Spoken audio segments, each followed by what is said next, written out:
before the earth took its first jagged breath, before the concept of the sun had ever been forged in the crucible of the cosmos, and long before the very first drop of moisture ever descended upon the dry, expectant dust of the world, there was only the vast, unfathomable expanse of Omiakan, the place of duality. This was not a physical location that one could point to, nor was it a landscape of soil and stone. It was the highest of all possible heavens, a metaphysical plane of existence situated far above the 13 skies that would eventually canopy our mortal world. In this eternal, heavy, and absolute silence, there was no man to speak, no beast to roar, no light to pierce the gloom, and no darkness to conceal it. There was no time. Time is a measurement of change, and in Omeocan, nothing changed. There was only the supreme creator, the solitary and dual god, Ometeotl. To understand the Mexica mind, one must first abandon the idea of a singular, distinct creator figure sitting upon a throne.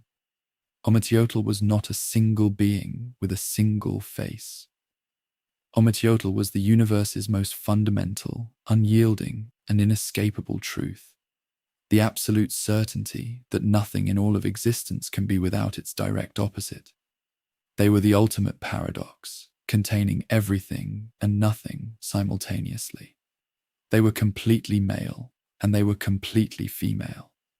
They were the blinding, scorching light, and they were the deepest, coldest shadow. They were the terrifying chaos of a storm, and the serene order of a calm dawn.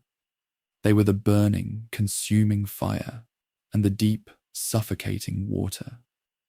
They were Ometecutli, the Lord of Duality, and Omechihuatl, the Lady of Duality, existing in a state of perfect, motionless, eternal equilibrium.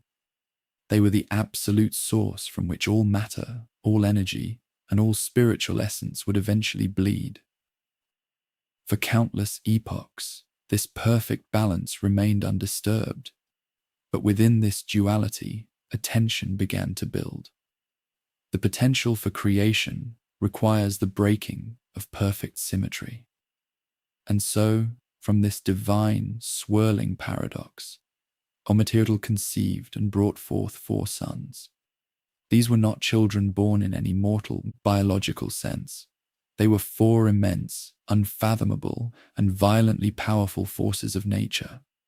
They were cosmic pillars, distinct frequencies of energy that would become the supreme architects and destroyers of the universe. We know them today as the 4 Tezcatlipocas. Each of these 4 entities was assigned a distinct color, a cardinal direction of the compass, and an absolute domain over the unfolding mechanics of the universe. To the east was the red Tezcatlipoca. His name was Xipe-Totec, which translates to Our Lord, the Flayed One. He was the golden, bloody god of spring, of agriculture, of liberation, and of the painful, necessary rebirth of the world.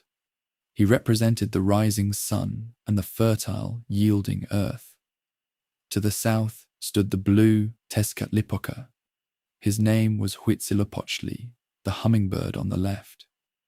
He was the fierce, unyielding god of holy war, of absolute willpower, and of the blazing, blinding midday sun.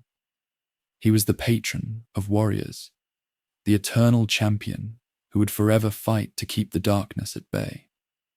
To the west was the white Tezcatlipoca.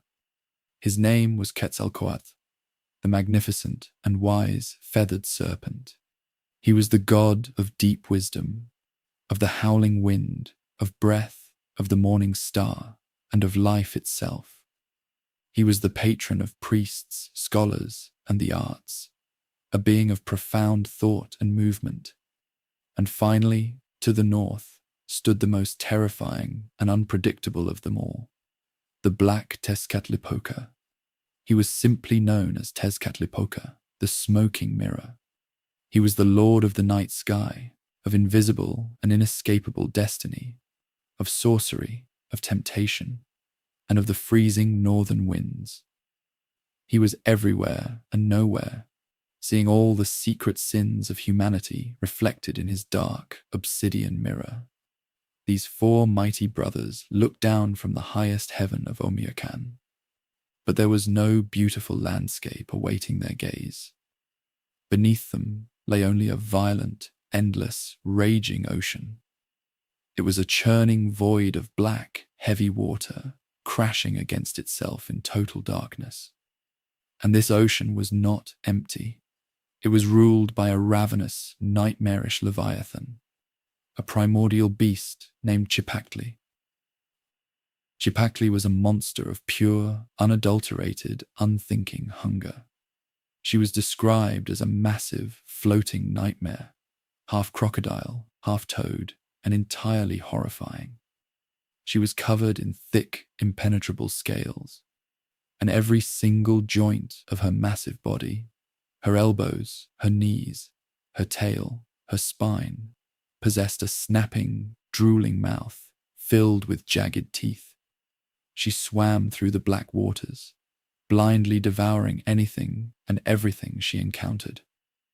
When the four gods attempted to create early life, or mold clay, or form light, they would drop it into the waters below, and immediately the millions of mouths of Chipactli would snap shut, consuming their creations in an instant. The sound of her endlessly gnashing teeth echoed through the void like grinding boulders. The brothers realized a harsh truth. Creation required a foundation. You cannot paint a masterpiece on water, and you cannot build a world upon the teeth of pure chaos. The universe needed a floor. The waters had to be separated. Chipactli had to be tamed, or she had to be destroyed. It was Quetzalcoatl, the white god of wisdom, and Tezcatlipoca, the black god of destiny, who took up the monumental task. Despite their eternal rivalry, they knew they had to cooperate. They transformed their divine bodies into massive cosmic serpents, their scales shimmering with divine light and dark magic, and plunged from the heavens down into the primordial black ocean. The water hissed and boiled upon their impact, but Chipactli was ancient, and she was overwhelmingly powerful. She thrashed and bit with her million mouths, her tail whipping up tidal waves that scraped the lower heavens. The two serpents coiled around her, but they could not hold her down. In a moment of absolute, calculated sacrifice, the black Tezcatlipoca realized that the beast could not be overpowered by force alone. She had to be outsmarted by her own singular weakness, her endless hunger. Tezcatlipoca uncoiled his massive serpent form, shifted back into his divine shape, and deliberately lowered his own foot into the churning waters as bait. The trap was set. Chipactli, smelling divine flesh, surged upward with terrifying speed. Her massive central jaws snapped shut with the force of a falling mountain, tearing Tezcatlipoca's foot completely from his leg. Black divine blood poured into the water. The god roared in agony, a sound that shook the very foundations of the cosmos. But as the monster chewed, distracted by her supreme prize and blinded by her own gluttony, she was vulnerable. Quetzalcoatl struck. He lunged forward, wrapping his massive feathered serpent coils entirely around the beast's throat. Tezcatlipoca, fighting through the blinding pain of his mutilation, grabbed her tail. Together, the two gods pulled. They pulled with the combined strength of the cosmos, stretching the massive crocodile toad until her thick, armored skin began to tear. With a final, deafening, horrific crack that echoed into eternity, they ripped Chipactli violently in half. The chaos was broken.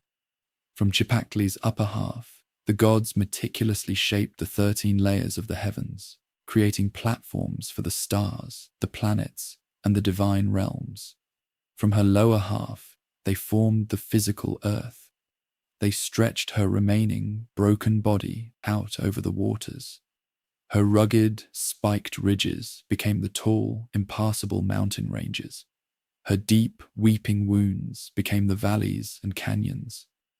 Her flowing blood turned into the rushing rivers, and her waiting, hungry mouths became the deep, dark caves that lead into the underworld.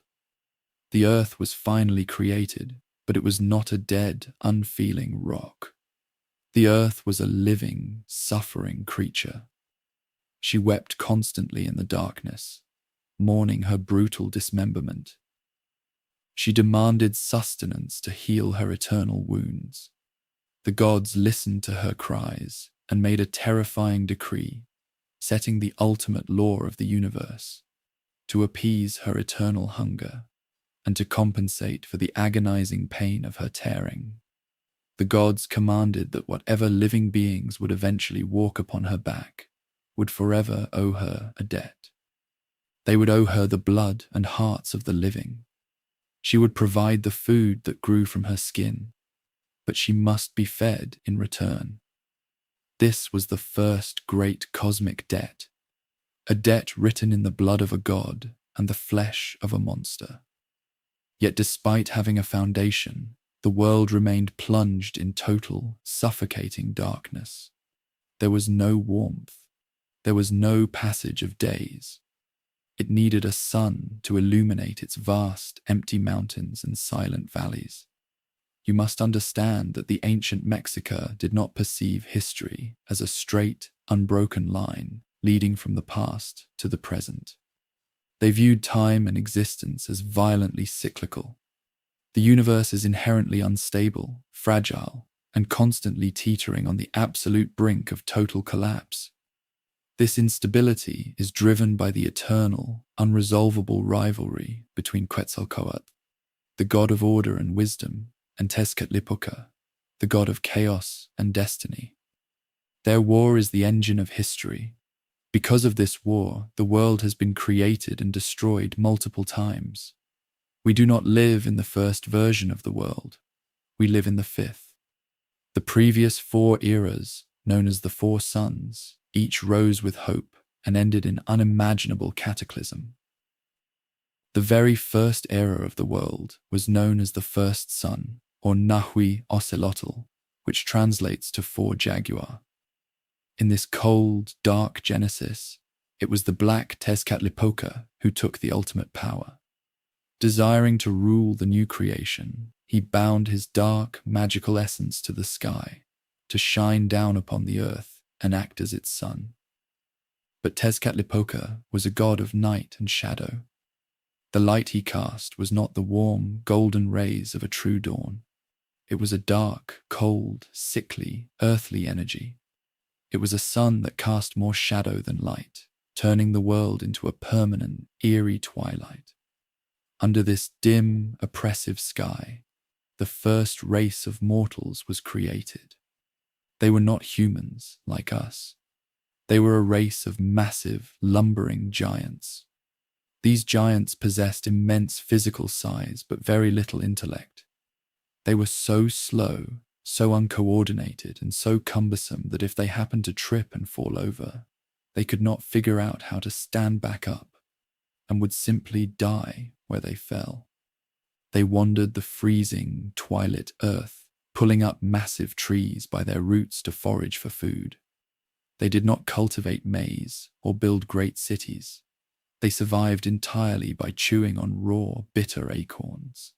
For hundreds of years, this strange, slow world existed under the cold gaze of the black sun. But high in the heavens, Quetzalcoatl watched with growing disgust and intense jealousy. He looked upon the stumbling giants and his brother's dark, imperfect light and decided that this creation was a failure. It lacked beauty, it lacked movement, it lacked true life. Armed with his divine power, Quetzalcoatl rose into the dim sky.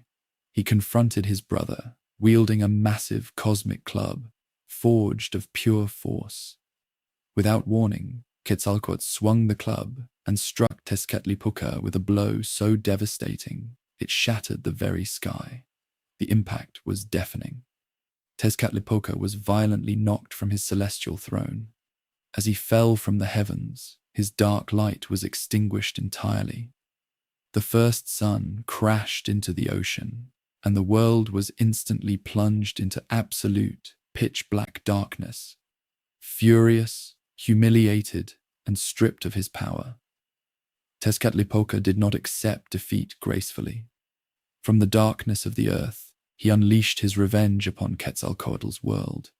He commanded his sacred, magical beasts, gigantic, monstrous jaguars with eyes that glowed in the dark, to descend upon the earth. In the pitch blackness, the slow, clumsy giants heard the low, terrifying growls echoing through the mountains. They could not see to run. They could not fight back. The massive jaguars leaped from the shadows, their fangs easily piercing the thick skin of the giants. The screams of the giants were quickly silenced as the beast tore them apart, devouring every single creature that walked the earth. Not a single giant survived. The first sun, the son of the jaguar, had ended exactly as its name foretold, in teeth, blood, and eternal shadow. The world was dead again. The first cycle was complete.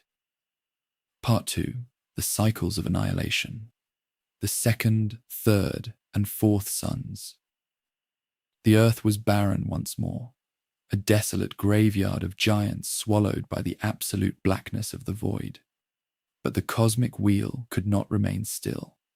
The universe demanded existence, and the gods, driven by their eternal need to create and dominate, began the cycle anew. Quetzalcoatl, the white Tezcatlipoca, having violently deposed his brother, now claimed the ultimate throne of the cosmos. He ascended into the empty, darkened heavens and ignited his own divine essence, becoming the second sun. This new era was called Nahuac, or Forewind.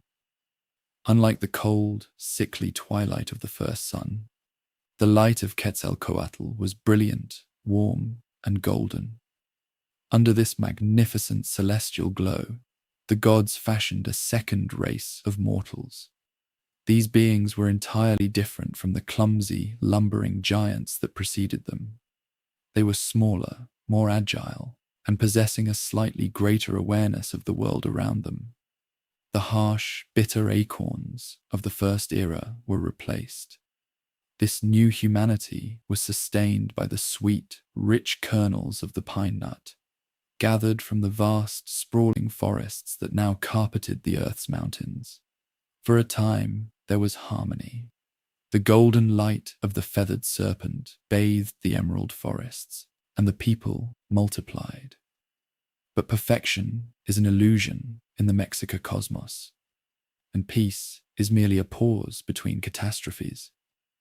Down in the shadows, nursing his hatred and his wounds, the black Tezcatlipoca watched. The smoking mirror was the lord of destiny, and he knew that Quetzalcoatl's reign was an insult to his own supreme power. He did not attack with a weapon forged of matter. He used the very nature of the universe, sudden, violent, and humiliating force. Waiting for the perfect moment of cosmic alignment, Tezcatlipoca crept into the highest heavens, approached his radiant brother, and delivered a colossal, shattering kick. The blow struck Quetzalcoatl with such immense force that he was instantly dislodged from his celestial anchor. The great feathered serpent tumbled backward out of the sky, plunging toward the earth below. But Quetzalcoatl was also the god of the wind. As he fell, his panic and his fury manifested into a catastrophic physical force. A hurricane unlike any weather phenomenon in human history was born. This was not merely a storm, it was a cosmic scouring. The winds howled with the deafening shriek of a dying god. The gales were so violently intense that they literally peeled the bark from the trunks of the massive pine trees and tore the very stones from the surface of the earth. The air became a lethal blender of flying rock, splintered wood, and blinding dust. Down on the surface, the humans of the second sun were caught in the apocalyptic maelstrom. Desperate, terrified, and unable to find shelter from a wind that was destroying the mountains themselves, they fled into the forests. They leaped into the remaining trees, wrapping their arms and legs around the violently swaying branches, screaming as the gales threatened to blow them directly into the black void of space. As they clung for their lives, their bodies began to contort. To adapt to the terror of the trees, their spines lengthened into prehensile tails. Their faces stretched, their jaws protruding, and thick fur erupted from their skin to protect them from the flying debris. Their screams of terror slowly devolved into the frantic, mindless howling of beasts. When the cosmic winds finally died down, the majestic humans of the second era were gone. The golden age of Quetzalcoatl had ended in a cruel irony. The god of supreme wisdom had seen his creations devolve into mindless, chattering monkeys, swinging through the stripped branches of a ruined world. The second sun was blown away. Once again, the gods gathered in the darkness to forge a new era. This time they called upon a different power. They summoned Tlaloc, the terrifying and mighty god of rain, storms, and lightning. Tlaloc was a fearsome deity, depicted with great, round, goggle-like eyes and a mouth bursting with the sharp fangs of a jaguar. He took to the sky and ignited his power, becoming the third sun, known as Nahui-Kiahuitl, or Four-Rain. Under Tlaloc's rule, the world was heavy, humid, and perpetually steeped in the scent of approaching storms. A third race of humans was molded from the ash and mud of the old world. These people did not eat acorns or pine nuts. They survived by harvesting an ancient, aquatic seed that grew in the shallow, muddy lakes that dotted Tlaloc's domain. But the eternal feud between the creators could not be quenched by water. Quetzalcoatl, still burning with the humiliation of his defeat, refused to let an era of peace thrive while he wandered in exile. He sought to destroy the world of Tlaloc, but he knew water could not defeat the rain god. He needed the absolute opposite. He turned to Xiuhtecuhtli, the ancient, blistering lord of fire. At Quetzalcoatl's command, Xiuhtecuhtli ripped open the underbelly of the heavens. The people of the third sun looked up, expecting the familiar, life-giving rains of Tlaloc. Instead, the sky turned the color of dried blood. The clouds did not bring water. They brought absolute annihilation. A horrific rain of fire, boiling magma, and white-hot volcanic ash descended upon the earth. The lakes instantly boiled away, screaming into steam. The forests exploded into towering infernos. The air itself became too hot to breathe, scorching the lungs of the mortals who ran wildly seeking refuge. The mountains melted like wax, and the earth cracked open, swallowing entire valleys in oceans of liquid rock. The humans, trapped in a world that had become an active furnace, begged the gods for mercy. The gods, in their twisted compassion, granted them a means of survival, though it stripped them of their humanity. Those who ran aimlessly, squawking and crying to the burning heavens, found their arms turning into feathered wings and their mouths hardening into beaks. They were transformed into wild turkeys. Those who sought shelter in the deep, roasting caves, whimpering in the dark, found themselves shrinking on four legs. They were transformed into dogs. The third sun ended in smoke, ash, and the silence of a cremated world. 3 eras created, 3 eras annihilated. Yet the cosmic stubbornness of the gods persisted. For the fourth sun, they turned to a gentler, more nurturing deity. They called upon Chalchutlikui, the goddess of the jade skirt, the deity of fresh waters, lakes, and flowing streams. She was the sister and wife of the rain god Tlaloc, but her energy was maternal and soothing. She rose into the blackened sky to become Nahuatl, or Forewater. Under the gentle, jade-green light of Chalchutlicue, a beautiful world flourished. The earth cooled from the volcanic destruction of the previous era. A fourth race of humans was born, and they were gifted an incredible new sustenance, an ancient, wild ancestor of maize. For a long, prosperous age, humanity thrived along the shores of great crystalline lakes, worshipping the goddess who provided them with fresh water and gentle light. But in the Mexica universe, the pendulum of duality must always swing back to chaos. The destruction of the fourth sun was not sparked by a sudden blow or a fiery explosion, but by a quiet, unrelenting tragedy. The eternal rivalry between Tezcatlipoca and Quetzalcoatl finally fractured the very foundations of the sky.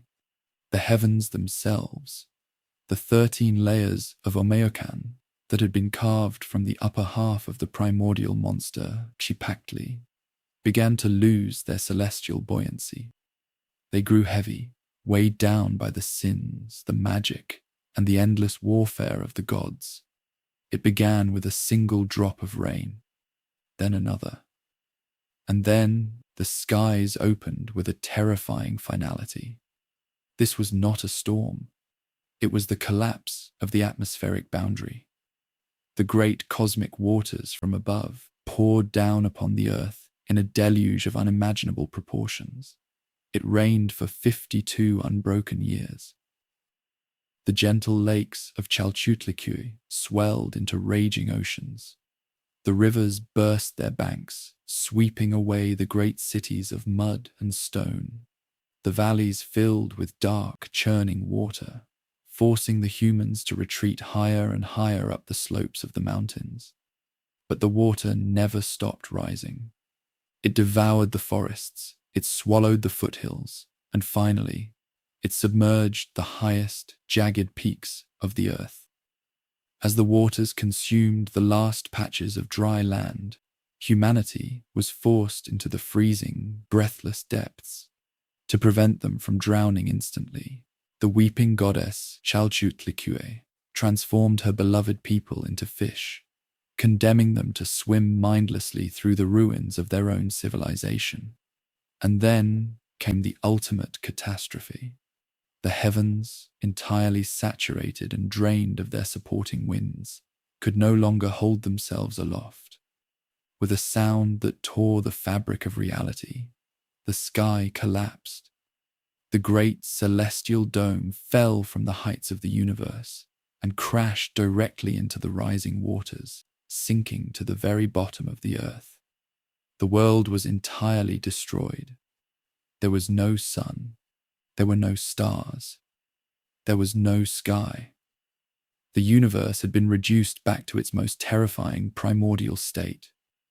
An endless, silent, suffocating ocean of black water, where the ruins of 4 failed creations lay crushed beneath the literal weight of a fallen heaven. The cosmos had reached its absolute zero point. The gods sat in the crushing, abyssal dark, realizing that to build a 5th sun, they would have to attempt something that terrified even them. They would have to face the true lords of death. Part 3. The descent into the abyss and the blood of penance. The universe was a tomb. It was a terrifying, suffocating realm of absolute silence, composed entirely of heavy, freezing water and the crushed, sunken remnants of the fallen heavens. The gods, immortal but severely weakened, existed in the abyssal darkness, floating in the cosmic ruin of the 4th sun. They realized a terrifying truth. Without a world to rule, without a sun to cast light, and most importantly, without the blood and worship of humanity to sustain their immense cosmic energies, they were essentially powerless. They were kings of an empty, drowned void. Before any new life could be forged, the universe required structure once more. The sky, which lay pressed against the muddy bottom of the infinite ocean, had to be raised. It was the eternal rivals, Quetzalcoatl and the Black Tezcatlipoca, who recognized that their endless war would mean nothing if there was no battlefield. Setting aside their hatred for a single, monumental task, the two gods transformed themselves into colossal, cosmic trees. They planted their roots deep into the drowned earth and pushed upward with the combined, agonizing strength of their divine essence. Inch by inch, century by century, they lifted the heavy, saturated dome of the heavens out of the waters. As the sky breached the surface and was locked back into its proper place above the earth, the physical strain on the two gods was so immense that it left a permanent scar across the heavens. The Milky Way, that vast, cloudy river of stars stretching across the night sky, is the visible manifestation of their effort. The scarred pathway where the feathered serpent and the smoking mirror walked to push the heavens apart. The structure of the world was restored, but it remained entirely empty and cloaked in darkness. To create a new race of humans, the inhabitants of the forthcoming fifth sun, the gods needed raw material. But there was no new material left in the cosmos. Creation had exhausted itself. The only way to forge humanity anew was to use the remains of the old. They needed the bones of the ancestors, the petrified, drowned skeletons of the humans from the previous 4 eras. There was only one place where the remains of all the dead were hoarded. They were kept in the deepest, most inaccessible, and most terrifying domain in all of existence. Mictlan, the underworld. Mictlan was not a fiery hell of punishment, but a cold, desolate, and heavily guarded realm of decay, situated entirely beneath the surface of the earth. It was ruled by 2 horrifying deities who despised the gods of the upper world. Mictlantecutli, the lord of the dead, and his wife, Mictecacihuatl, the lady of the dead. Quetzalcoatl, the god of wisdom, breath, and life, volunteered for the harrowing journey. He knew that taking the bones from the Lord of Death would require immense cunning and unspeakable bravery. He did not go alone. He manifested his Nagual, his spiritual twin and shadow self, Xolotl, a terrifying but loyal god, with the body of a man and the head of a monstrous skeletal dog. To reach the throne room of death, Quetzalcoatl and Xolotl had to physically walk through the 9 levels of Mictlan, a journey that stripped the soul of its remaining flesh and sanity. First, they arrived at the banks of the Anahuac, a massive, rushing river of black water. The only way across was on the back of a specialized spiritual dog. Xolotl carried his twin across the treacherous currents. Second, they entered Tepetl Monomichan, the place where 2 massive, jagged mountains perpetually crashed into one another. Quetzalcoatl had to time his passage perfectly, sprinting through the crushing stone jaws before they slammed shut with the force of an earthquake. Third, they climbed Itztepetl, a mountain composed entirely of razor-sharp obsidian blades. With every step, the glass tore at Quetzalcoatl's divine feet, spilling glowing blood upon the dark stone. Fourth, they endured Sehuacayan, a vast, freezing wasteland, where the temperature was so absolute that it could shatter stone. The winds here did not blow. They sliced, carrying the sharp, jagged ice of the deep earth.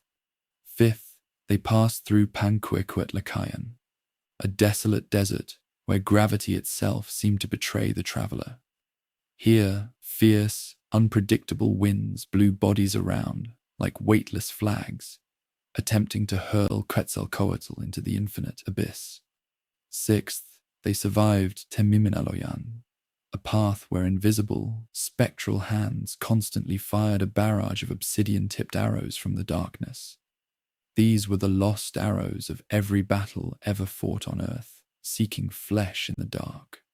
Seventh, they crossed Teoquiliwaloyan, a putrid marsh inhabited by monstrous, ravenous jaguars, that existed only to tear open the chests of the dead and devour their remaining spiritual hearts. Eighth, they navigated Itzmictlan Apochcalocan, a suffocating, blinding labyrinth of dense black smoke and impossibly narrow stone corridors that threatened to trap the traveler for eternity. Finally, bleeding, exhausted, and covered in the filth of the underworld, Quetzalcoatl and Xolotl breached the 9th level, Chikunaucmictlan. Here, in the absolute center of the abyss, stood the palace of the Lord of Death. The palace had no windows. The walls were constructed entirely of human skulls, mortared together with dried blood and bone dust. Sitting upon a throne of femurs was Mictlantecutli. He was a terrifying sight to behold. He was entirely skeletal, but pieces of rotting flesh and internal organs still hung loosely from his ribs. Instead of eyes, his deep eye sockets contained the actual, severed eyeballs of the dead, staring with a cold, unblinking intensity. He wore a crown of paper, symbolizing the fragility of life, and necklaces of human teeth. Quetzalcoatl approached the throne. His voice, echoing in the cavern of death, demanded the bones of the ancestors. He stated that the gods above intended to breathe life back into the world, to construct a new humanity that would worship both the heavens and the underworld.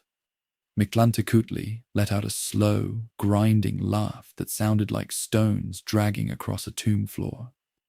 The Lord of Death did not want to surrender his absolute ownership of the dead, but cosmic law dictated that even he could be challenged through a test.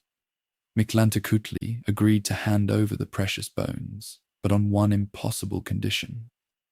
"Take my conch shell," the skeletal lord hissed, holding out a massive, spiraled seashell. "Blow into it and walk around my circular domain 4 times. If you can sound my trumpet, the bones are yours." Quetzalcoatl took the massive shell, but as he brought it to his lips, he realized the cruel trick. The conch shell was a solid, unbroken spiral of calcium. It had no holes. There was no chamber for the wind to pass through. It was impossible to sound. But Quetzalcoatl was the supreme lord of wisdom. He did not panic. Standing before the mocking gaze of the Lord of Death, Quetzalcoatl subtly called upon the lowest, most unseen creatures of the earth. From the cracks in the skull-paved floor, tiny, burrowing worms emerged. Unnoticed by Mictlantecutli, the worms silently crawled onto the shell and, with acidic secretions, meticulously bored a perfect hole through the dense bone of the conch. Once the chamber was hollowed, Quetzalcoatl summoned a swarm of large subterranean bees. The bees flew into the hollowed shell. As they angrily buzzed and swarmed within the chamber, Quetzalcoatl blew his divine wind into the mouthpiece. A deafening, roaring blast echoed through the 9th level of the underworld. The sound was so immense that it shook the skulls loose from the palace walls. Quetzalcoatl had completed the task. Mictlantecutli, enraged but bound by his own rules, pointed a bony finger toward a dark corner of the cavern. There lay a massive, tangled pile of yellowed bones. The remains of the giant men, the monkey men, the turkey men, and the fish men of the previous suns. The bones of the men were placed on one side, and the bones of the women on the other. Quetzalcoatl frantically gathered the bones, wrapping them tightly in a large woven bundle. Whispering to his twin, Xolotl, that they must flee immediately, he turned his back on the Lord of Death and began the grueling ascent toward the surface. But Mictlantecutli was the embodiment of betrayal. He had no intention of letting his precious hoard leave Mictlan. As soon as the feathered serpent was out of sight, Mictlantecutli summoned his monstrous servants, the Mictecame, deformed spirits of the deep earth. He commanded them to dig a massive, bottomless pit directly in Quetzalcoatl's path. As Quetzalcoatl sprinted through the darkness, burdened by the heavy sack of ancient bones, a flock of panicked quails suddenly burst from the shadows, startling him. He stumbled. In the pitch blackness, his foot found nothing but empty air. The god tumbled forward, crashing violently into the jagged, unyielding bottom of the pit. The impact was devastating. Quetzalcoatl lay dead, temporarily extinguished in the realm of death. The woven bundle burst open, and the sacred, perfectly sorted bones of the ancestors scattered across the hard rock, shattering into thousands of uneven pieces. To ensure the destruction was complete, the flock of quail descended upon the pit. With sharp, frantic beaks, they pecked and chewed at the shattered bones, grinding the fragments even further, mixing the remains of the men with the remains of the women, destroying the perfect order of the past. Eventually, Quetzalcoatl's divine essence revived him. He opened his eyes in the dark pit and looked upon the devastating ruin of his mission. The bones were completely shattered. They were uneven, pulverized, and hopelessly mixed. He wept, a deep, sorrowful mourning for the ruined potential of the new world. "What shall I do now?" he asked his spiritual twin, Xolotl. "The deed is done," Xolotl replied from the shadows. "The bones are broken. It must be so. We must take them as they are." Quetzalcoatl meticulously swept up the shattered, chewed fragments, gathering every last splinter of bone dust into a new bundle. He clawed his way out of the pit and finally escaped the suffocating darkness of Mictlan, breaking through the crust of the earth into the desolate, dark world above. He did not stop. He carried the shattered remains to a mythical, celestial paradise known as Tamoanchan, the place of origin, a lush garden where the gods held council. The gods gathered around as Quetzalcoatl unrolled the bundle. They stared at the pulverized, ruined bones. The material was severely damaged, but it was all they had. Xihuacotl, the terrifying but maternal earth goddess, also known as Quilastli, stepped forward. She took a heavy, polished jade grinding stone. Taking the shattered fragments, she began to grind the bones into a fine, uniform powder, placing the bone meal into an exquisite jade bowl. But bone dust alone cannot create life. It is dry, dead matter. It required the divine spark. It required moisture, heat, and sacrifice. Quetzalcoatl stood over the jade bowl. He took a sharp, pointed bone awl, crafted from the spine of a stingray, and performed the ultimate act of divine love and excruciating penance. He violently pierced his own member, drawing his rich, glowing, divine blood. He allowed the thick drops of his life force to fall directly upon the pulverized bone dust of the ancestors. The other gods, moved by his sacrifice, stepped forward and did the same, piercing their ears, their tongues, and their calves, bleeding into the jade vessel. The blood mixed with the dust of the dead. The mixture began to bubble, to heat, and to expand. From this agonizing, beautiful concoction of pure death and divine lifeblood, a new form began to take shape. Flesh wove over newly forged bones. Lungs filled with the breath of the wind. Eyes opened to the darkness. The new humans were born. They were named the Macahualtin. The word translates directly to the ones brought into existence by penance. They were not made of clay or wood or maize. They were made of the shattered bones of the dead, glued together by the suffering of the gods.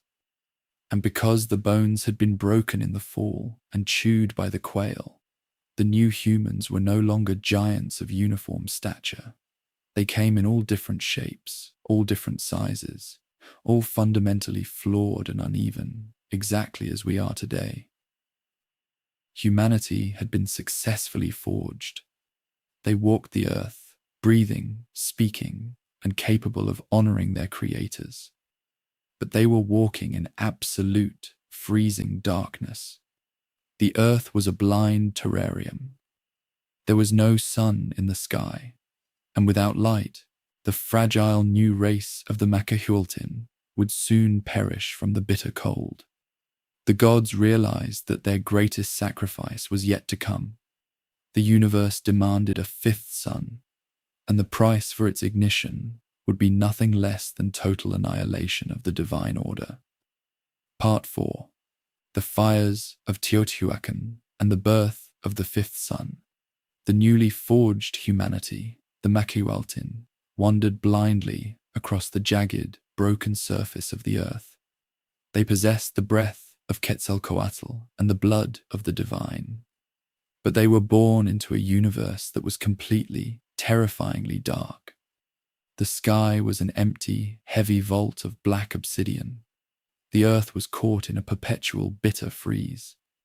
Without the warmth of a sun, the rivers began to turn to solid ice, and the fragile new humans shivered in the valleys, facing imminent extinction.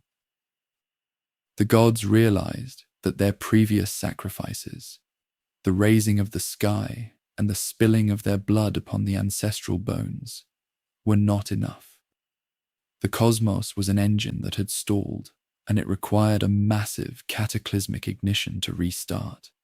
They needed a new sun, but unlike the previous 4 eras, where a single god could simply ascend and dominate the sky through force or magic, the fifth sun would require an act of absolute, irreversible surrender. In the pitch blackness, guided only by the faint, residual sparks of their own divine auras, the pantheon of gods traveled to a specific, sacred location on the frozen earth. They gathered at Teotihuacan. Even to the ancient Mexica, Teotihuacan was a place of immense, incomprehensible antiquity.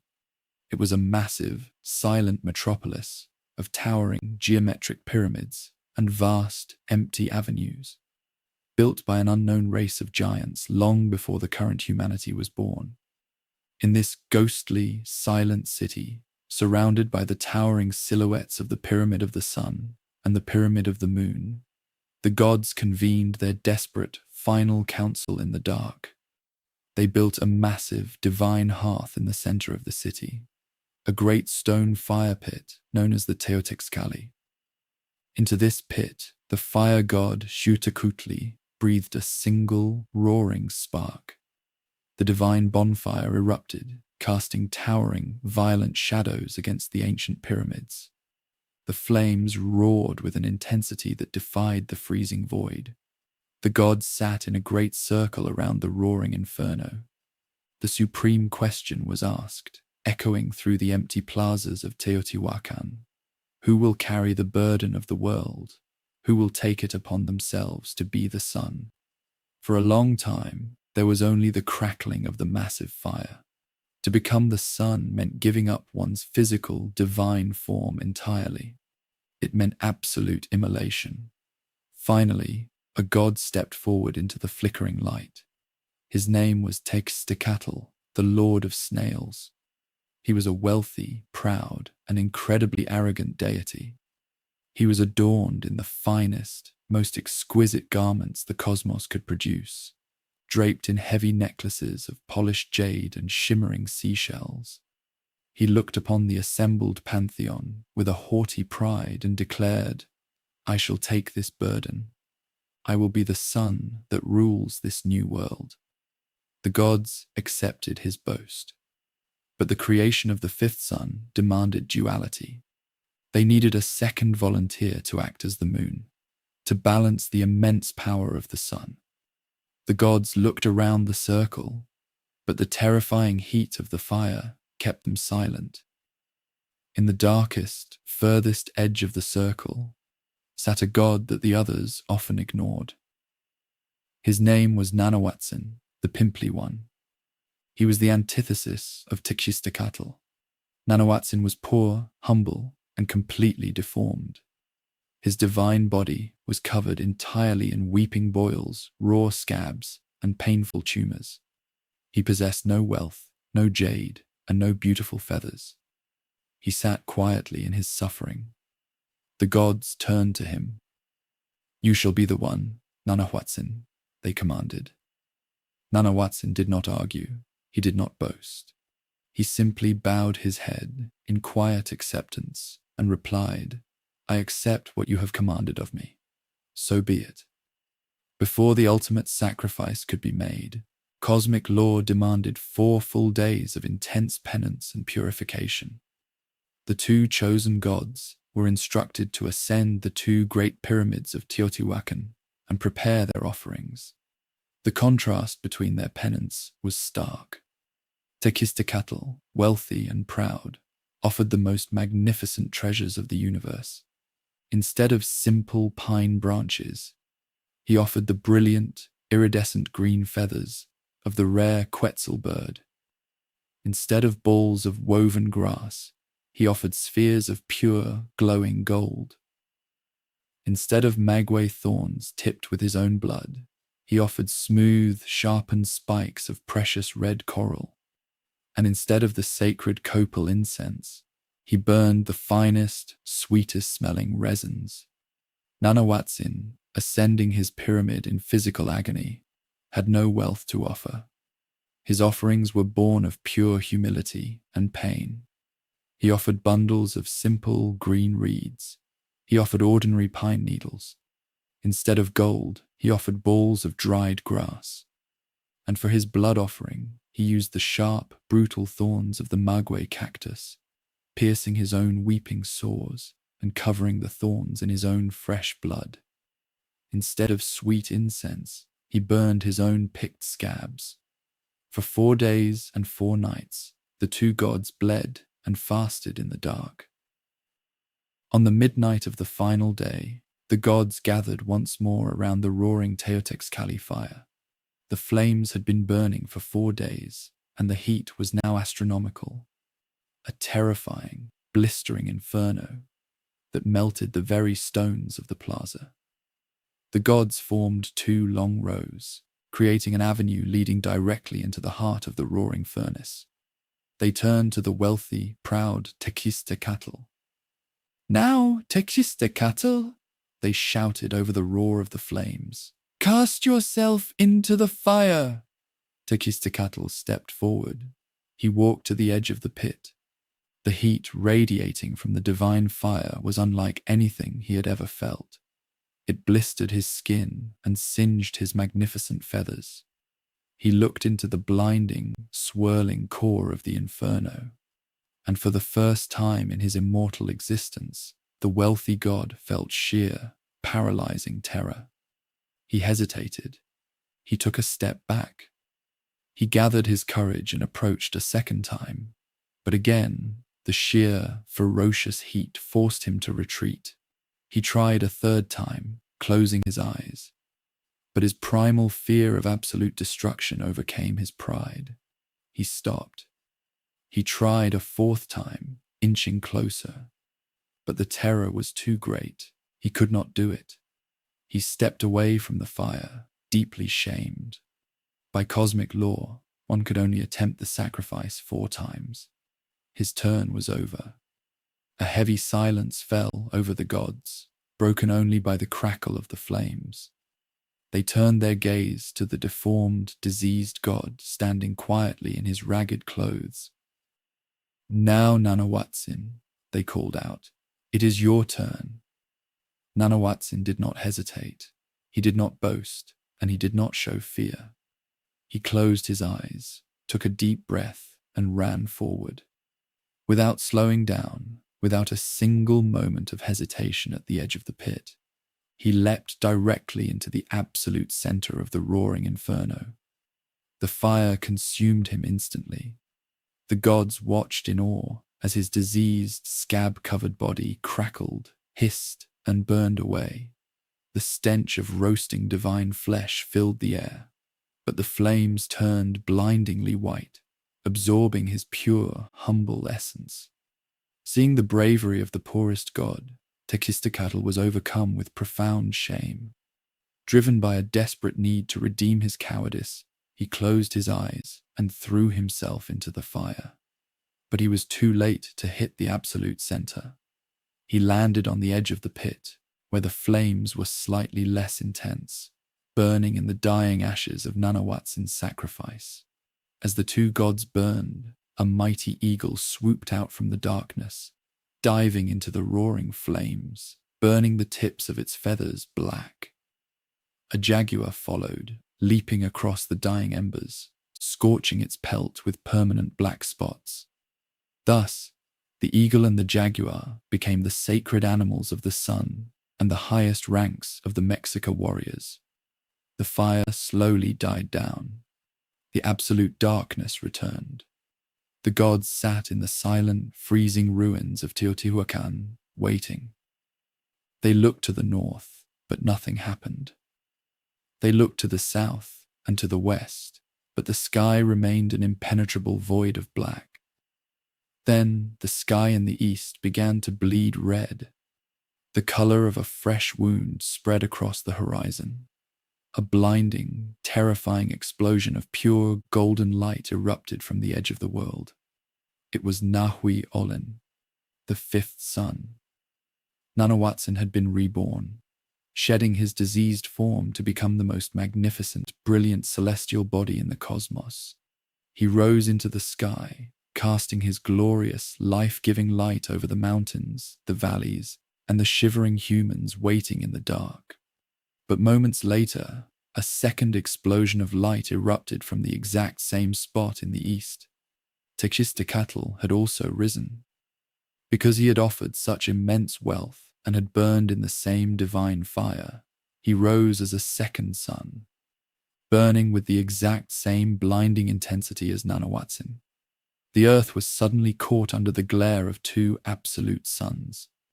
The freezing cold was instantly banished, replaced by a searing, unbearable heat. The rivers began to boil. The fragile green shoots of the new forests withered and turned to ash. The new humans cried out in agony. The gods realized their mistake. The cosmos could not survive the combined heat of two suns. The balance was broken. One of the gods, acting swiftly, grabbed a wild rabbit that was frantically running through the brush, trying to escape the blistering heat. The god wound back his arm and hurled the rabbit with immense cosmic force directly into the face of the second sun, Quetzalcoatl. The rabbit struck the second sun squarely in its blinding face. The impact violently dimmed its light, leaving the permanent dark bruise of a rabbit's silhouette scarred across its surface. Quetzalcoatl's golden glare was reduced to a cold, pale, silver glow. He became the moon, condemned to forever chase the sun, but never match its brilliance. But the nightmare was not over. The gods looked up at the fifth sun, Anahuac. He was blazing in the sky, but he was not moving.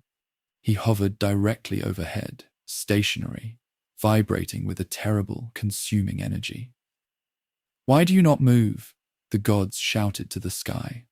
The sun's voice echoed down, trembling with a terrible, unyielding hunger. "I have given my body to the fire to give you light, but I am weak. To move across the sky, to fight the darkness, I require payment. I demand the blood and the hearts of the gods." The gods froze. The ultimate, horrifying realization settled upon them.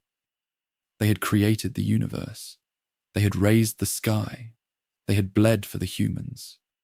They had sacrificed their own brothers to the fire. But it was not enough. To set the machinery of the universe in motion, to make the sun move and ensure the survival of the world, the gods themselves had to die. They had to be entirely eradicated from the physical earth. Ehecatl, the wind aspect of Quetzalcoatl, stepped forward. He was the only one who could set things right. He manifested a massive, jagged, sacrificial blade carved from the blackest obsidian. One by one, the mighty deities of the Mexica cosmos lined up before the Great Pyramid of Teotihuacan. They did not fight back. They understood the absolute necessity of the cosmic debt. Ehecatl plunged the obsidian blade into the chests of his divine brothers and sisters, tearing out their immortal hearts and offering them to the stationary, burning sun. Only Xolotl, the dog-headed twin who had journeyed to the underworld, succumbed to terror. As he saw the blade falling, he panicked and ran. He fled into the fields of maize and transformed himself into a double stalk of corn, hiding among the leaves. But Ehecatl found him. Xolotl fled again, transforming into a double-leafed maguey plant. But he was discovered. Finally, he threw himself into the water, transforming into the strange, amphibious axolotl. There in the deep water, the god of wind finally caught him, dragged him to the altar, and brought the obsidian blade down. The slaughter of the pantheon was complete. The gods were dead. Only their invisible spirits, their mantles, and their demands remained, left as a terrible inheritance for humanity to uphold. With the blood of the gods offered to the sky, Ehecatl, the last standing physical deity, gathered all his strength. He drew in the breath of the entire cosmos. His cheeks expanded and he blew. He unleashed a mighty, roaring cosmic wind that slammed against the blazing, stationary sphere of the fifth sun. Slowly, the sun shuddered. It absorbed the blood, it felt the wind, and it began to move. The fifth sun, Nahui-Olin, the sun of movement, began its eternal, daily journey across the heavens, establishing the cycle of day and night, of warmth and cold, of life and death. The world of the Mexica had finally, truly begun. But it began with a profound, terrifying caveat. The gods had died to set the sun in motion. Now it was the absolute, inescapable duty of the Macahualtin, the humans, to take up the obsidian blade. They would have to feed the sun with their own blood, or the world would end in darkness once more. Part 5. The Cosmic Debt and the Birth of the Blazing Sun. The physical bodies of the gods had been turned to ash, and memory upon the sacred, blood-stained stones of Teotihuacan. By the blade of the wind god, the ancient pantheon was dead, completely eradicated from the tangible earth. Yet they were not truly gone. Their physical death was merely a transmutation. Their divine energies, an invisible and overwhelming force known as Teotl, now permeated absolutely every aspect of the newly awakened world. The gods had become the rustling of the maize leaves, the crushing weight of the rain, the sudden violence of a lightning strike, and the terrifying, blistering heat of the noonday sun. The new humanity, the Makweltin, were left alone on the earth. But they were bound by an inescapable, monumental inheritance. The fifth sun, Nahui-Olin, was finally moving across the heavens, bringing light, warmth, and the passage of time. But the sun was a ravenous, divine machine. It burned an astronomical amount of energy in its daily war against the darkness. If it ran out of fuel, it would halt in the sky. It would burn the earth to a cinder, and the terrifying star demons, the Tzitzimime, would dive down from the black heavens to shatter the remaining bones of humanity. Therefore, the humans had to take up the mantle of their dead creators.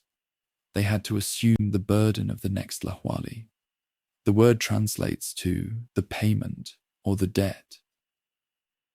To the modern, uninitiated mind, the Mexica practice of human sacrifice is often viewed through a lens of simple, primitive bloodlust or cruelty.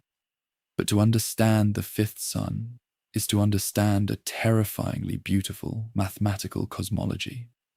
The gods bled and died in the absolute darkness to give humans life and light. Humanity, therefore, was merely paying an overdue utility bill to the universe. The Mexica believed that within the human body resided two powerful, localized concentrations of divine energy, gifted by the gods during creation. In the head resided the tonali, a fiery solar energy that provided consciousness and destiny. But in the physical heart resided the teolia, a heavy, divine spark of pure, concentrated life force.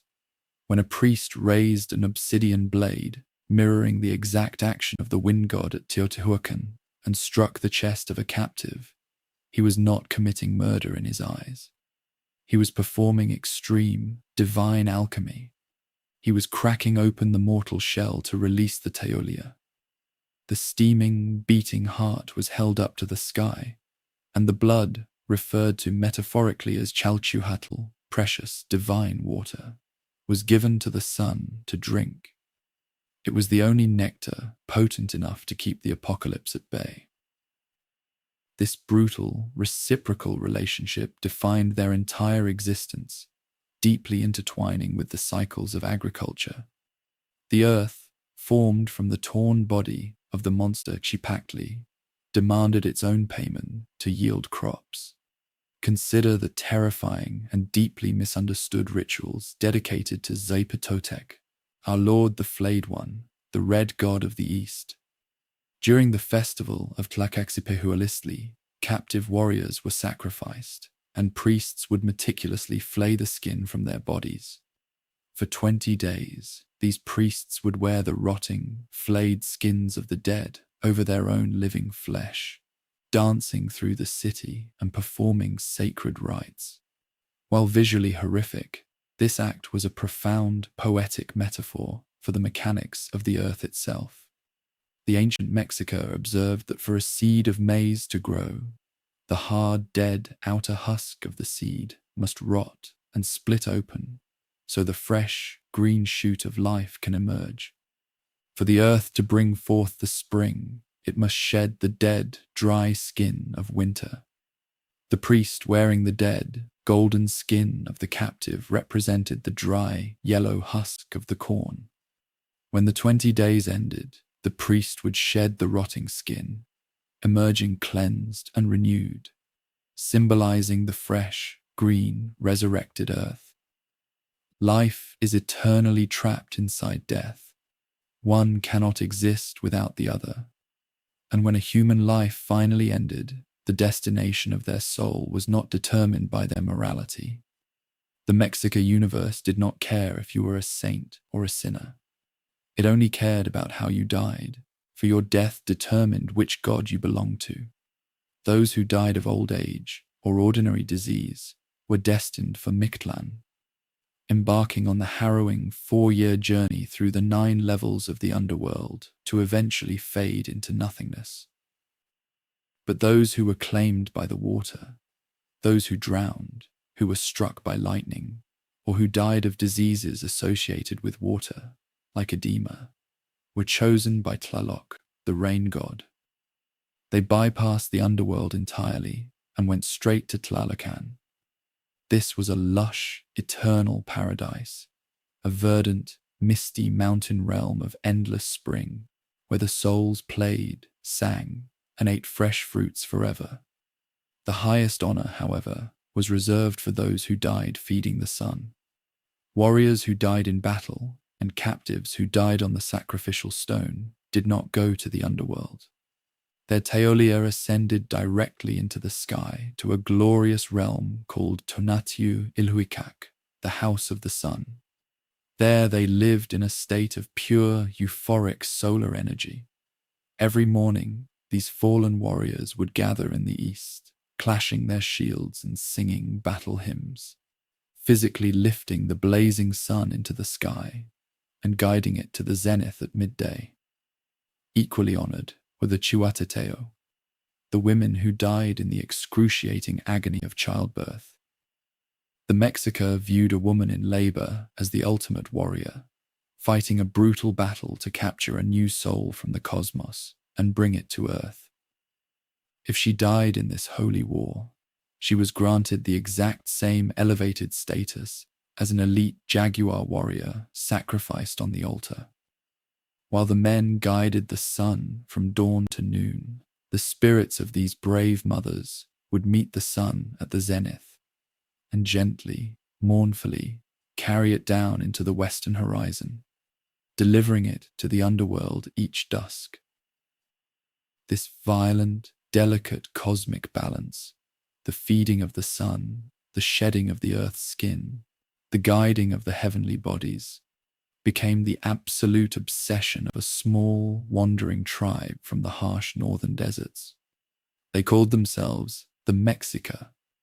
They were outcasts, a nomadic people despised by the settled, civilized city-states of the Central Valleys. But they possessed a singular, terrifying advantage. They were guided by the direct voice of the most demanding and bloodthirsty god in the cosmos. His name was Huitzilopochtli, the hummingbird on the left, the blue Tezcatlipoca. He was the god of holy war, of pure willpower, and the patron of the blazing midday sun.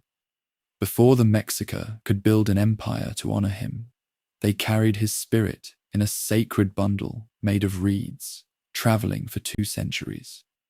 The story of his birth is the defining epic of the Mexica people, a myth that encapsulates the daily struggle of the fifth sun.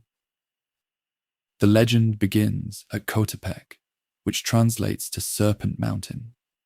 It was a rugged, sacred peak where an ancient, deeply pious goddess lived. Her name was Coatlicue, she of the serpent skirt. Coatlicue was a monstrous but profoundly maternal figure. She wore a skirt woven entirely of writhing, living snakes and a heavy necklace strung with the severed hands and torn hearts of human sacrifices. Despite her terrifying appearance, she was a devout caretaker of the mountain's temple. One afternoon, as Coatlicue was diligently sweeping the steps of the sacred temple on Serpent Mountain, a miraculous event occurred. Drifting down from the heavens, completely unprompted by the wind, was a small, brilliant ball of iridescent blue and green hummingbird feathers. It shone with a strange, divine inner light. Coatlicue, struck by its profound beauty, picked up the ball of feathers.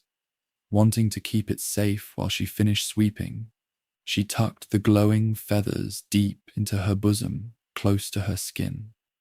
When she finished her duties and reached for the feathers to admire them again, she found that they had vanished. They had dissolved into her flesh. Instantly, the ancient goddess found herself pregnant. This immaculate conception, however, was not viewed as a miracle by her family. It was viewed as an unforgivable cosmic crime. Coatlicue already had children. She had a fiercely proud and powerful daughter named Quetzalcoatl, the goddess of the moon, whose face was painted with golden bells. Coatlicue also had 400 sons, known as the Chenson Huitznahua, a massive army of warriors who represented the countless stars of the southern night sky. When Quetzalcoatl discovered that her mother was inexplicably pregnant, she was consumed by a blinding, absolute rage. A virgin birth defied the cosmic order. It brought shame and dishonor upon her family. Furthermore, Quetzalcoatl, as the moon, instinctively understood the threat this unborn child posed to her dominion over the night. She called upon her 400 brothers, the stars. "Our mother has dishonored us!" Quetzalcoatl shrieked, her voice echoing across the valleys. "She has brought an unknown, illegitimate entity into our realm. We must march upon Serpent Mountain. We must cleanse this shame in blood. We must kill our mother before the usurper is born." The 400 brothers agreed. They donned their armor, painted their faces for war, and took up their obsidian-tipped spears. With Quetzalcoatl leading the vanguard, the massive army of stars began the long, menacing march up the slopes of Coatepec. Inside the temple, Coatlicue heard the clanking of armor and the terrifying war cries of her own children coming to murder her. She fell to her knees, weeping in sheer, paralyzing terror.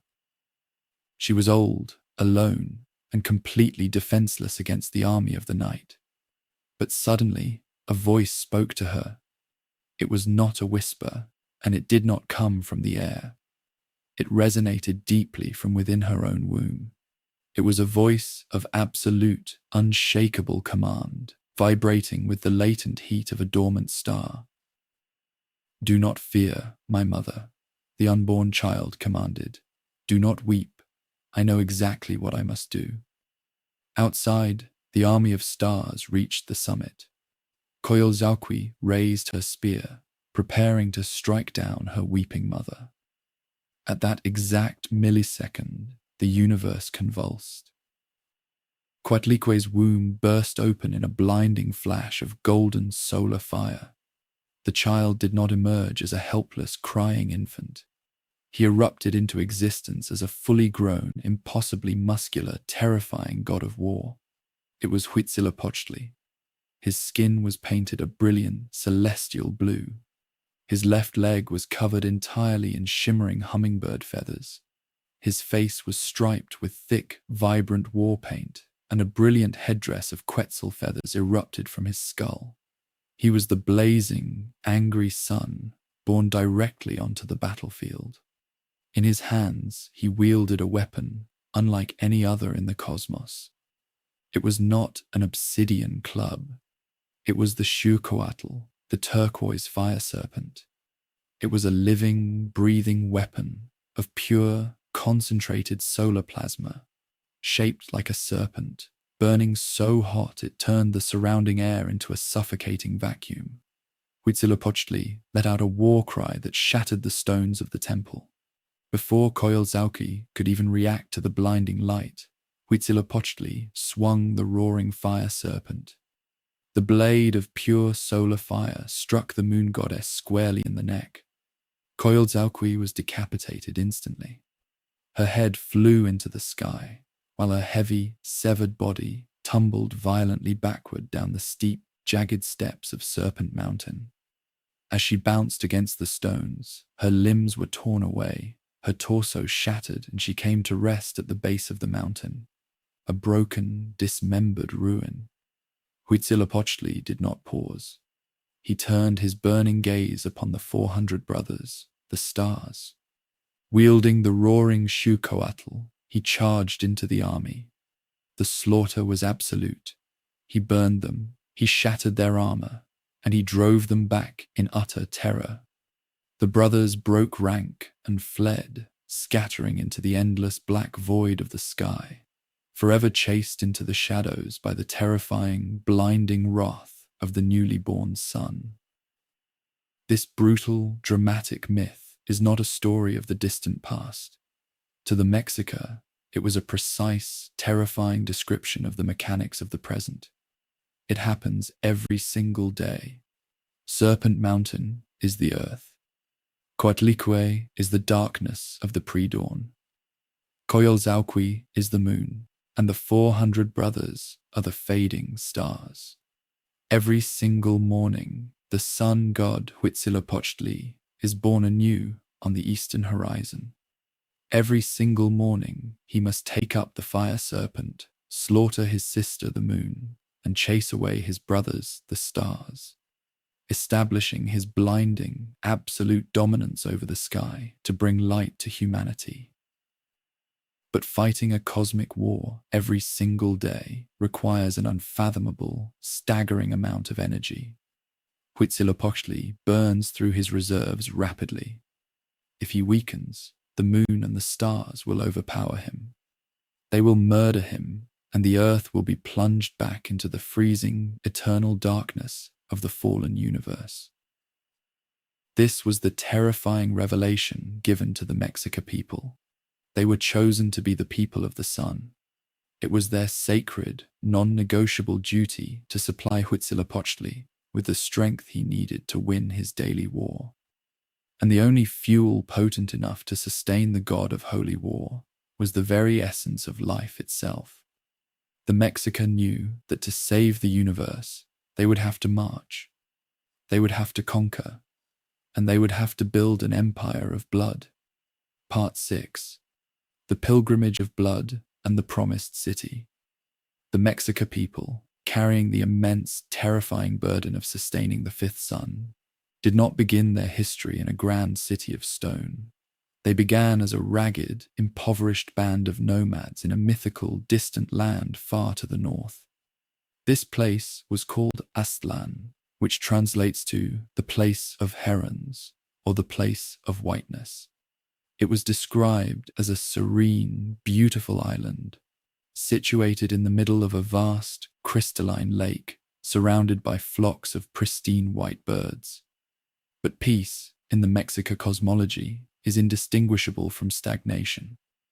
Their patron deity, the ferocious, newly born sun god, Huitzilopochtli, spoke to his high priests in visions and dreams. He told them that Aztlan was not their true destiny.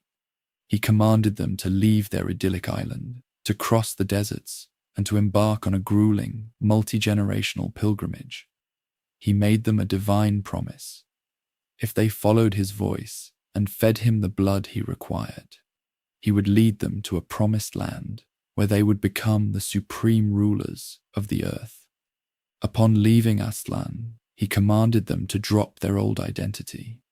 They were no longer the Azteca. They were the Mexica, the chosen warriors of the sun. The pilgrimage was not a swift journey. It was a brutal, wandering exodus that lasted for over 200 years. Generations of Mexica lived and died on the harsh, arid trails of northern Mexico.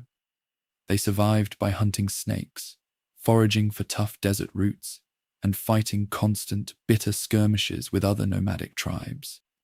Throughout this endless wandering, they carried the physical embodiment of Huitzilopochtli in a sacred tlaquimiloli, a massive bundle woven of reeds and cloth, which only 4 elite priests, the Teomamac, the god-bearers, were permitted to touch. As they slowly migrated southward, entering the lush, fertile valleys of central Mexico, they encountered a problem. The lands were already occupied. Great, established city-states, the remnants of older empires like the Toltecs, dominated the lakes and the valleys.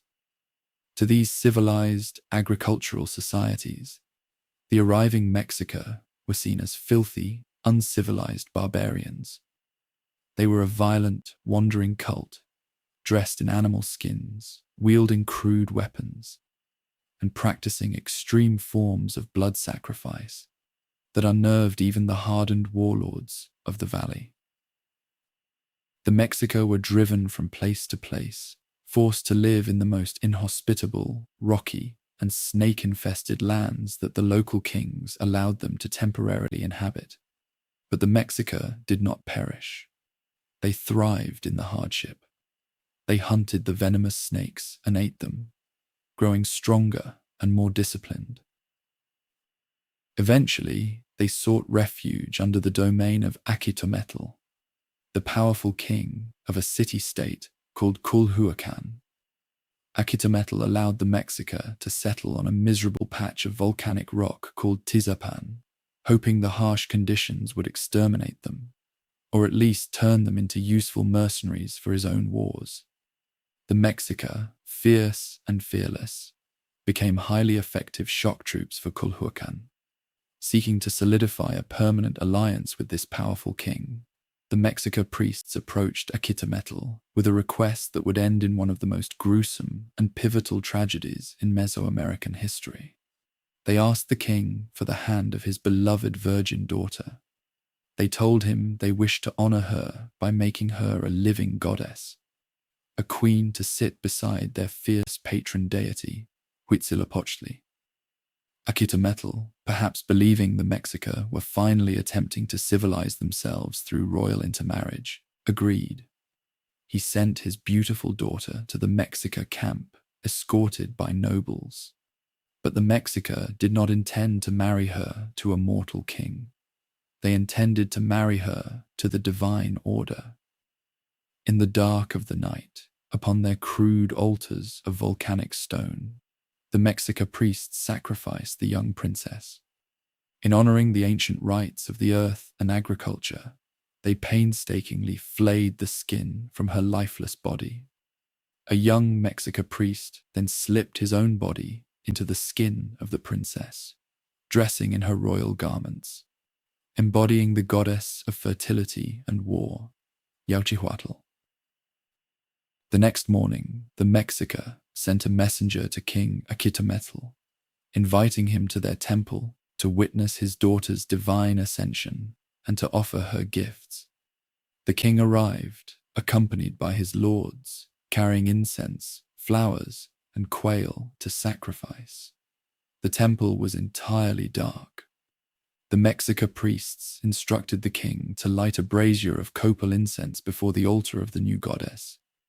As the sweet, thick smoke filled the room, the embers of the fire suddenly flared, illuminating the altar. King Quetzalcoatl looked up, expecting to see his daughter adorned in jade and gold. Instead, in the flickering, horrific light of the embers, he saw a blood-soaked Mexica priest dancing wildly, wearing the wet, rotting, flayed skin of his beloved daughter. Her lifeless hands hung limply from the priest's wrists. The king let out a scream of absolute shattered agony that echoed across the valley. Mad with grief and rage, he called upon his elite warriors. "Slay them," he roared. "Annihilate these monsters. Leave not a single man, woman, or child alive." The army of Culhuacan descended upon the Mexica camp with merciless fury. The Mexica, vastly outnumbered and caught off guard, were slaughtered. They abandoned their crude temples and fled for their lives. They were chased out of the volcanic rocks, driven into the dense, muddy reeds and the freezing waters of Lake Texcoco. They had hit absolute rock bottom. They were starving, exhausted, grieving their dead, and hiding in a miserable, mosquito-infested swamp. The civilized world had rejected them. They had no land, no allies, and seemingly no future. They huddled in the wet reeds, shivering in the cold night, listening to the war drums of Culhuacan beating in the distance. But in the darkest hour of the night, the chief priest of the Mexica, a man named Tenoch, fell into a deep, feverish trance. In the smoke of the dying fires, Huitzilopochtli spoke to him one final time. The god's voice was the rumble of an impending earthquake. "You have suffered," the sun god declared. "You have bled. You have been despised and cast out by the lords of the earth. But this is exactly as I designed it. I have driven you into the heart of the lake because here no king can claim you. Here you will answer only to me. Tomorrow you will search the reeds. You will look for a rock jutting out of the water. On that rock you will find a beautifully blooming nopal cactus. And upon that cactus you will see my sign." The next morning, in the year 1325, the exhausted Mexica waded deeper into the marshy islands of Lake Texcoco. The water was shallow, filled with frogs and aquatic snakes. The reeds grew thick and tall, blocking out the sun. Suddenly, a scout parted a dense thicket of reeds, and the breath left his lungs. There, illuminated by a single piercing ray of sunlight breaking through the morning mist, was a small, rocky outcropping. Growing from the stone was a brilliant, emerald-green prickly pear cactus, its red fruits bursting with life. And perched majestically upon the highest, sharpest pad of the cactus was a massive golden eagle. The eagle was magnificent. Its feathers shimmered like polished bronze. Its wings were spread wide, catching the warmth of the sun. In its powerful, razor-sharp talons, it held a large, writhing serpent. The eagle tore into the snake, its beak ripping flesh, the serpent's blood dripping down onto the pristine white rocks and the green cactus below. The Mexica fell to their knees in the mud, weeping with a profound, overwhelming joy. The vision was absolute perfection. The eagle represented Huitzilopochtli, the triumphant, blazing sun. The serpent represented the darkness, the earth, the enemies of the light being conquered and consumed. And the cactus fruit, The red, prickly pear looked exactly like the human hearts that the gods demanded. "Here," the priest Tenok whispered, his voice trembling. "Here we shall build it. Here, in the middle of the waters. Here, where the eagle tears the serpent." They named the place Tenochtitlan, the place of the prickly pear cactus among the rocks. To any rational observer, building a city in the middle of a swamp was a logistical impossibility. There was no timber, no stone, and no solid ground to build foundations. But the Mexica were driven by a fanatic, divine conviction. If Huitzilopochtli commanded it, the impossible would be achieved. Because they had no agricultural land, they invented it. They drove massive wooden stakes into the lakebed, weaving them together with reeds to create giant underwater fences. They then filled these enclosures with layers of mud, decaying vegetation, and lake silt, building artificial, floating islands called chinampas.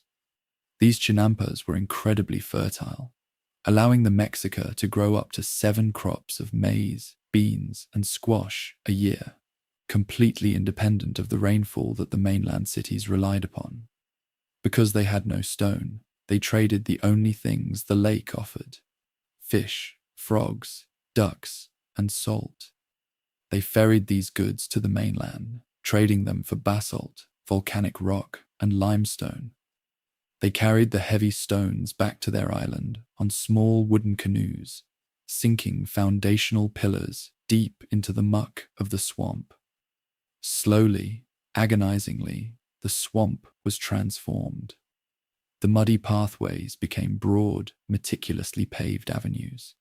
The shallow waters were engineered into a complex, perfectly straight grid of navigable canals, allowing thousands of canoes to traverse the city daily. They built massive engineering marvels, colossal stone causeways stretching for miles across the lake, connecting the island city to the mainland, equipped with wooden drawbridges that could be raised instantly in the event of an attack. They constructed vast aqueducts of stone and mortar to bring fresh, sweet spring water from the mainland hills of Chapultepec directly into the heart of the saline lake. Within a single century, the miserable, starving refugees of the swamp had built the impossible. Tenochtitlan became a glittering, floating metropolis, larger, cleaner, and more densely populated than Paris, London, or Rome at the time. It housed over 200,000 people. It was a city of sprawling botanical gardens, grand palaces painted in brilliant reds and blues, and bustling, highly organized markets where tens of thousands gathered to trade everything from gold and jade to obsidian blades and jaguar pelts. But the absolute center of this magnificent floating world, the physical and spiritual axis of the universe, was the sacred precinct. And towering above the sacred precinct, casting its immense shadow over the canals and the chinampas, was the Huitzilopochtli, the great temple. The Templo Maya was a colossal, artificial mountain of stone, rising over 150 feet into the air. It was a dual pyramid, featuring 2 massive staircases leading to 2 distinct shrines at the summit. The northern shrine was painted blue and white, dedicated to Tlaloc, the ancient god of rain, water, and agricultural fertility. The southern shrine was painted blood red and white, dedicated to the supreme patron, Huitzilopochtli, the god of war, fire, and the sun. This architectural masterpiece was the physical embodiment of the Mexico ideology, Atl Tlachinoli, burning water, the union of the flooded swamp and the blazing sun. It was an engine of cosmic survival, built with one terrifying purpose. It was the altar where the debt would be paid, where the blood of the captives would flow down the steep red steps, feeding the sun, keeping the darkness at bay, and ensuring that the 5th sun would continue its march across the heavens for one more day. Part 7. the binding of the years and the end of the fifth sun. Tenochtitlan stood at the absolute zenith of its power. It was a shimmering, floating metropolis of gold, jade, and polished volcanic stone, commanding tribute from millions of subjects across the vast expanses of Mesoamerica. The Mexica armies were invincible. Their priests were the supreme masters of astronomy and mathematics, and the altars of the Templo Mayor ran thick with the continuous, heavy payment owed to the heavens.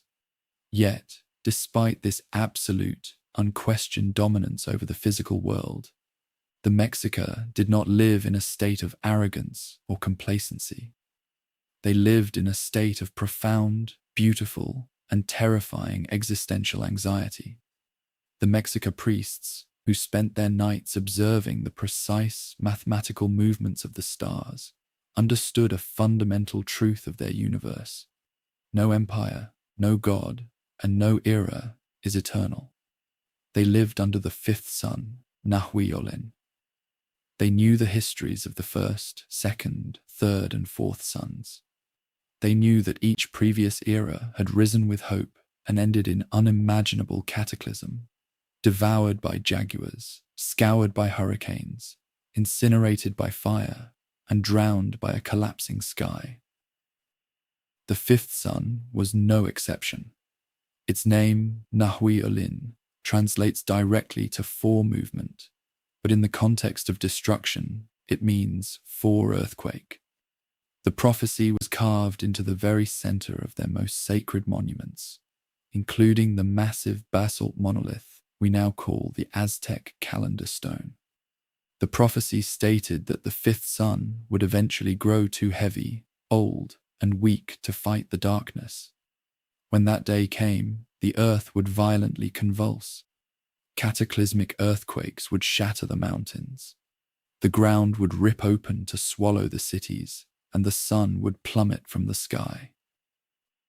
But the earthquakes were only the physical mechanism of the end. The true terror lay in what would happen in the darkness that followed, waiting patiently at the absolute edges of the universe, lurking in the blackness just behind the stars, were the Tsitsimaima. These were monstrous, skeletal star demons, deities of chaos who had been cast out of the heavens during the creation of the world. They were depicted as horrifying women with skull faces, wearing skirts of crossbones, their hands and feet tipped with the razor-sharp talons of eagles. If the sun ever halted in its path, if the light ever failed, the Tsitsimima would dive down from the black heavens.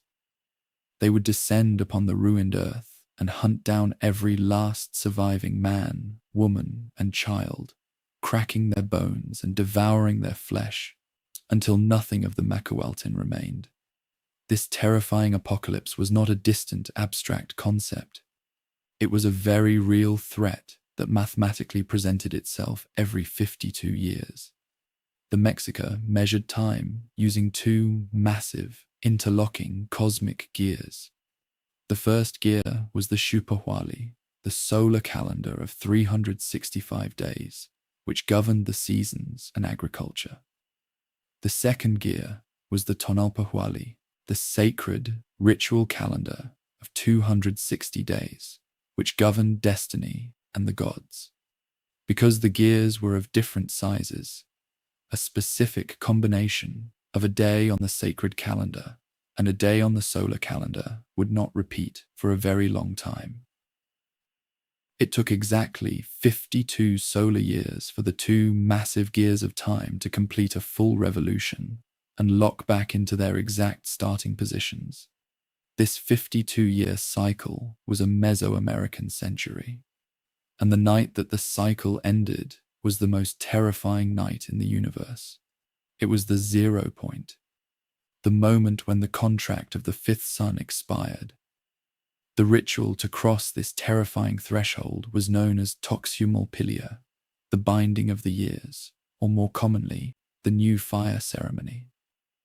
As the 52nd year drew to a close, a heavy, suffocating dread descended upon the entire empire. The final 5 days of the calendar, known as the Nemontemi, the useless days, were considered profoundly unlucky and dangerous. The Mexica believed the fabric of reality was tearing apart. To prepare for the end, the people of Tenochtitlan and the surrounding valleys systematically dismantled their own lives. They smashed their beautiful pottery, shattered their grinding stones, and threw their statues of the household gods into the canals. They took brooms and swept their houses and the streets immaculately clean, erasing the footprints of the old era. And then, as the final sun set on the final day, a chilling command echoed from the Templo Mayor. Extinguish all fires. Every single flame in the empire, from the roaring braziers atop the grand pyramids to the humble cooking fires in the mud brick huts, was smothered. Tenochtitlan, the glowing jewel of the lake, went pitch black. The universe was returned to the terrifying, freezing darkness of the primordial void. The fear was absolute. Pregnant women were locked inside granaries, and their faces covered with masks made of maguey leaves. It was believed that if the world ended, they would instantly transform into monstrous beasts that would eat their own families. Children were kept awake at all costs, violently pinched by their parents, for if they fell asleep during the transition, they would wake up as mice. The populace climbed onto the flat roofs of their houses, shivering in the freezing night, staring silently toward the east. In the absolute darkness, a solemn, silent procession departed from Tenochtitlan. The highest priests of the empire, dressed in the heavy mantles of the gods, marched across the stone causeways. They carried no torches. They moved like ghosts toward an extinct volcanic crater in the distance known as Quetzalcoatl, the Hill of the Star. At the summit of the mountain stood a single, empty temple. The priests arrived and looked up at the night sky, their eyes locked on a specific constellation, Tianquisli, the marketplace, which we know today as the Pleiades. They waited in agonizing silence as the stars slowly crawled across the black dome of the heavens. They were waiting for the exact moment the Pleiades crossed the absolute zenith, the exact center of the sky. If the stars stopped moving, it meant the gods had abandoned them. It meant the sun would not rise. It meant that Tzitzimima were descending. As the stars reached the zenith, the high priest stepped forward. Upon the stone altar lay a single captive warrior, chosen for his immense bravery and physical perfection. The priest raised the obsidian blade and swiftly opened the captive's chest, removing his beating heart as a final offering to the dark sky. But the ritual was not over. Within the hollow, bloody cavity of the brave warrior's chest, the priest placed a wooden fire drill. This was the ultimate test of the cosmos. The priest placed his hands on the drill and began to spin it rapidly. Wood ground fiercely against wood inside the chest of the sacrifice. The priests held their breath. The populace on the rooftops miles away stared into the blackness. The universe hung entirely upon the friction of two pieces of wood. Smoke began to rise from the chest cavity. The priest spun the drill faster, his hands bleeding. The friction built a terrifying heat. And then, in the freezing, absolute darkness, a single, brilliant spark flared. The spark caught on a piece of dry cotton. A soft orange glow illuminated the skull masks of the priests. The flame grew. The new fire was born. The gods had accepted the payment. The universe was granted another 52 years of life. A collective, echoing cry of profound relief erupted from the priests on the mountain, a sound that carried across the waters of the lake. They plunged massive pine torches into the new fire. Runners, specifically chosen for their speed, grabbed the torches and sprinted down the slopes of the volcano like a river of stars falling to earth. They ran across the dark causeways and arrived at the Templo Maya, lighting the great braziers of Huitzilopochtli and Tlaloc. From the great temple, messengers carried the flame to the local neighborhood temples, and from there, the common people rushed forward with bundles of dry wood, taking the new fire back to their own hearths. Within hours, the pitch-black, terrified city was illuminated by hundreds of thousands of new roaring fires. The darkness was banished. The sun would rise again. The fifth sun did not end in an earthquake. The cosmology of the Mexica was incredibly accurate in its prediction of a violent, unstoppable cataclysm. But they could not have predicted the shape it would take. In the year 1521, under the reign of the speaker Moctezuma II, the world of the Mexica came to a brutal, apocalyptic end. It was not the Tzitzimime who descended from the stars, but men in steel armor arriving from the Eastern Ocean in floating mountains of wood and canvas. The apocalypse came in the form of gunpowder, horses, and the invisible, devastating scourge of smallpox. Tenochtitlan, the glittering city of the lake, was besieged, starved, and systematically dismantled stone by stone. The Templo Maya was torn down, and its bloody basalt blocks were repurposed to build colonial cathedrals. The sacred books were burned, the priests were silenced, and the fifth sun, as the Mexica knew it, was effectively extinguished.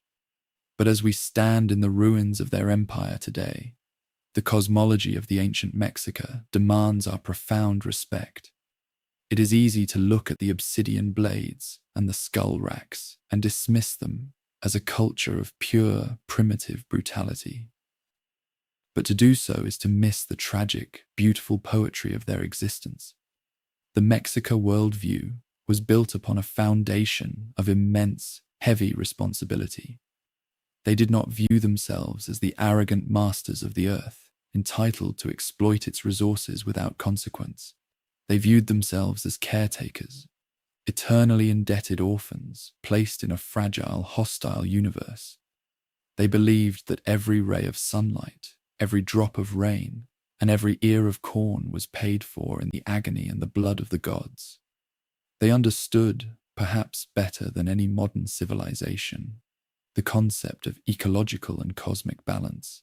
They believed that you cannot take from the earth without giving back. You cannot demand light without stepping into the fire. Their mythology is a monumental epic of survival in the dark. It is a story of gods who were willing to burn themselves to ash so that humanity might not freeze. It is the story of a ragged, wandering people who followed a hummingbird into a swamp and built a masterpiece upon the water.